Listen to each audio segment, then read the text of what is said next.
isn't a unicorn, so it's a true horse. So I don't know to you, so I don't know to you.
Hindi na gitago de.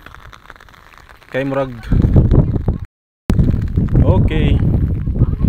Dito kami sa Impasugpong Communal Ranch. Okay. Sulit din talaga yung lugar nito. Sa halip na yung mga bundok ay hindi mapakinabangan, nagkaroon sila ng idea na gawin nilang communal ranch. So ang may-ari ng mga baka dito ay iba't ibang mga tao, lahat ng gustong magpaalaga ng baka at magparami ng baka dito. So naging tourist spot din siya. So, maraming mga turista pupunta, mga local tourists from different provinces. So merong 100 pesos na entrance. Yun nga lang, medyo mahirap ang daan. So nagpa-picture sila pero hindi naman common ang common na ang ganitong maliit na lawa. Parang lang siya, artificial na lawa para inuman ng mga baka. Ayan. Hindi, video lang. Sige.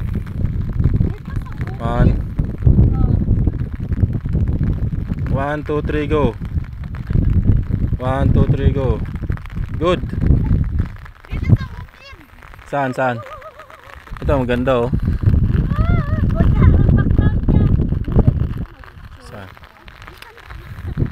Libre kami ngayon kasi umuulan, wala yung bantay.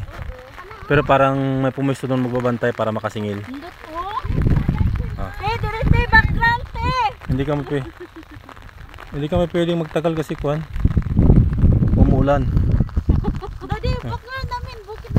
Sa banda, sige. Ano? Kayo ang mga model ng baka? Samaan?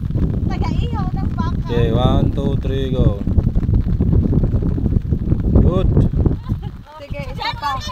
Diyan lang kayo. 1, 2, 3. Picture namin kayo. Okay. Andito tayo ngayon sa Alaska. 1, 2, 3, go. 1, 2, 3, go.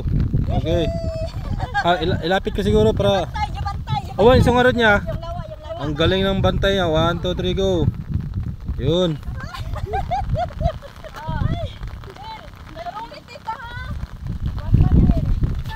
Di camera guys. Di camera dyan.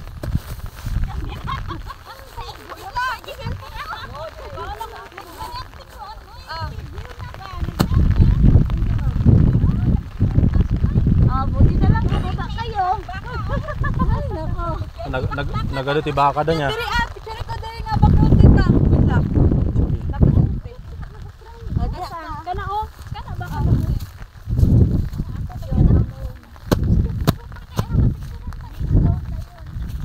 Dire day ang tambayan, Jod.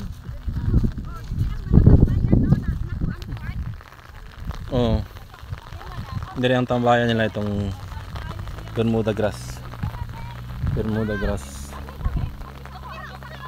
Ay, hindi pala ito Bermuda grass.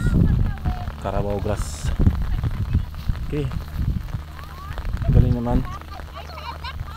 Naghirapan namin pumunta dito ha. Hindi madali ang daan. So sulitin talaga natin to.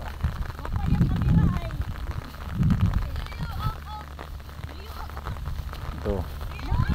Side trip lang to. Punta kasi kami sa Patay, makikilibing kami. So abutan pa namin ng last vigil.